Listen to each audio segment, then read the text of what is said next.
کوئی 3 خوبیوں کا مالک ہوتا ہے، کوئی 4 خوبیوں کا مالک ہوتا ہے۔ ہر انسان ہر خوبی کا مالک نہیں ہوا کرتا، ہر نبی بھی ہر خوبی کے مالک نہیں رہے ہیں۔ صرف محمد رسول اللہ صلی اللہ علیہ وسلم کی ذات مقدسہ ہی ہے کہ ان میں تمام فضائل ستودہ اور اوصاف جمیلہ موجود ہیں۔ ان میں ابو البشر سیدنا آدم کی خلق ہے تو شیش کی معرفت بھی ہے، نوح کی شجاعت ہے تو صالح کی فصاحت و بلاغت بھی ہے، یونس کی اطاعت ہے تو یعقوب کی بشارت بھی ہے، لوط کی حکمت ہے تو یحییٰ کی حسنت بھی ہے، داؤد خلیفۃ اللہ کا لحن و مسعود ہے تو موسیٰ کلیم اللہ کا جلال و شدت بھی ہے، ادریس کا درس و تدریس ہے تو ابراہیم خلیل اللہ کی خلت بھی ہے، الیاس کا وقار ہے تو اسحاق کی رضا بھی ہے، ایوب کا صبر ہے تو یوسف صدیق اللہ کا حسن و جمال بھی ہے، سلیمان کا تخت و ملک ہے تو اسماعیل ذبیح اللہ کی لسان بھی ہے، یوشع کا جہاد ہے تو ہارون کا تحمل بھی ہے علیہ السلام۔ ایک ہی محمد میں خدا نے رکھ دیا سب کچھ، کریم کا کرم بے حساب کیا کہنا۔ صلو علی الحبیب صلی اللہ علیہ محمد۔ پیارے اسلامی بھائیوں، یہ تو میرے آقا کے پسینے کے تعلق سے، حضور کی نگاہ کے تعلق سے، نگاہ نبوت کے تعلق سے آپ نے سماعت فرمایا۔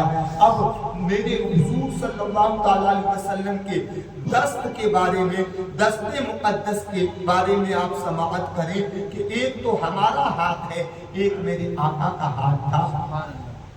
امت کا ہاتھ رسول کے ہاتھ کی طرح نہیں ہو سکتا۔ بخاری شریف کی حدیث پاک ہے، آقا ارشاد فرماتے ہیں اوتیت بمفاتیح خزائن الارض فوضعت یدی۔ آقا فرماتے ہیں زمین کے خزانوں کی چابیاں لائی گئی اور میرے ہاتھ میں رکھ دی گئی۔ زمین کے خزانے کیا کیا ہیں؟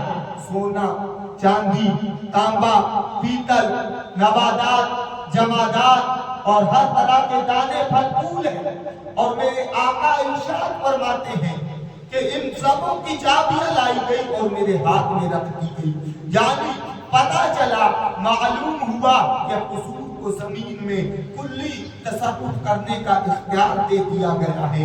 رسول جس طرح چاہے زمین میں تصرف فرما سکتے ہیں، اور دوسری حدیث پاک سے اس کی مطابقت بھی ہو رہی ہے۔ میرے آقا ارشاد فرماتے ہیں اللہ یعطی و انا قاسم، رب عطا فرماتا ہے اور میں تقسیم کرتا ہوں، رب عطا فرماتا ہے اور میں بانٹتا ہوں، اور بانٹتا وہی ہے جس کے ہاتھ میں کچھ ہوتا ہے۔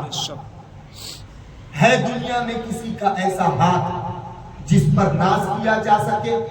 شجاعت میرے رسول کے ہاتھ پر مجلتی ہے۔ دست نبوت سے وجود میں آنے والی ہر چیز اپنی نظیر آپ ہے۔ رسول کا ہاتھ اٹھتا ہے، ڈوبا ہوا سورج پلٹ آتا ہے، اشارہ پا کر چاند 2 حصوں میں تقسیم ہو جاتا ہے۔ جنگ احد کے دن حضرت عبداللہ بن جحش کی تلوار ٹوٹ جاتی ہے۔ حضور اکرم نور مجسم صلی اللہ علیہ وسلم حضور کی ایک شاخ عطا فرماتے ہیں، دست رحمت کا اشارہ پا کر حضور کے پیارے ہاتھ کا اشارہ پاتے ہی حضور کی ہاتھ کو اپنا پیارا ہاتھ لگا دیتے ہیں۔ جیسے ہی حضور کے ہاتھ کا اشارہ اس حضور کی شاخ کو ملتا ہے، بہترین تلوار بن جاتی ہے۔ عبداللہ لڑنے لگتے ہیں۔ دنیا میں کسی کا ایسا ہاتھ نہیں ہے اور ہرگز نہیں ہے۔ میرے آقا جو ہے کمال نبوت، میرے آقا کے مقدس ہاتھ کا کمال کو دیکھیے کہ حضرت ابو زید انصاری رضی اللہ تعالیٰ عنہ کی داڑھی اور سر پر میرے آقا اپنا ہاتھ رکھ دیتے ہیں۔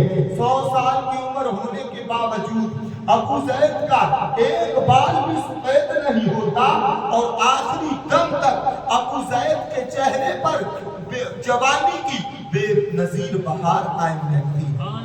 یہ پیارے نبی کے ہاتھ کا کمال ہے۔ آسماں پھیلا کے جلتا